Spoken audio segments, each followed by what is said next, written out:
జనరల్‌గా మీరు చూడండి మార్కెట్‌లో ఎప్పుడైనా హైలో ఉన్నప్పుడు చాలామంది ఫోన్లు చేస్తుంటారు. మాకు మెసేజ్‌లు పెడుతుంటారనమాట. సార్ ఇప్పుడు మ్యూచువల్ ఫండ్స్ ఇన్వెస్ట్ చేయాలి, ఎస్ఐపీలు చేయాలి, ఏ ఫండ్‌లో చేయాలి, ఏ ఫండ్‌లో బాగుంటుందని చెప్పేసి. అదే మార్కెట్స్ డౌన్ అయినాయి అనుకోండి, ఎవ్వరు ఫోన్ చేయరు. అసలు దాని గురించి పట్టించుకోరు. ఉన్నవాళ్ళు ఇంకా తీసేస్తుంటారనమాట. కానీ వారెన్ బఫెట్ చెప్పిన ఒక గ్రేట్ రూల్ ఏంటంటే, అందరూ అత్యాశగా ఉన్నప్పుడు మీరు భయంగా ఉండండి. అందరూ భయంతో ఉన్నప్పుడు మీరు అత్యాశతో ఉండండి. అంటే ఇక్కడ ఏంటి భయం వర్సెస్ అత్యాశ. సో కానీ మనం చేసేది ఇక్కడ రివర్స్ అనమాట. ఇప్పుడు ఫర్ ఎగ్జాంపుల్ 2008, 2009లో మార్కెట్లు ఘోరంగా పడిపోయాయి. అదేవిధంగా కరోనా టైంలో, కోవిడ్ టైంలో 2020లో కూడా మార్కెట్లు చాలా ఘోరంగా పడిపోయాయి. కానీ కరోనా తర్వాత నెక్స్ట్ ఇయర్ ఏం జరిగింది? 30-40% మార్కెట్ పెరిగింది. అంటే మీరేం చేయాలి? మార్కెట్లు పడుతూ ఉన్నప్పుడు మీరు కొనాలి, అమ్మకూడదు.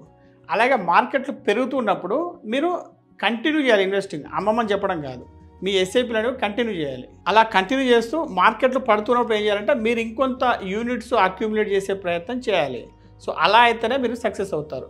సో మార్కెట్లు ఎక్కువగా ఉన్నప్పుడు ఇన్వెస్ట్ చేసి మార్కెట్ తగ్గగానే బయటకు వచ్చేసి ఇలా చేయకూడదు.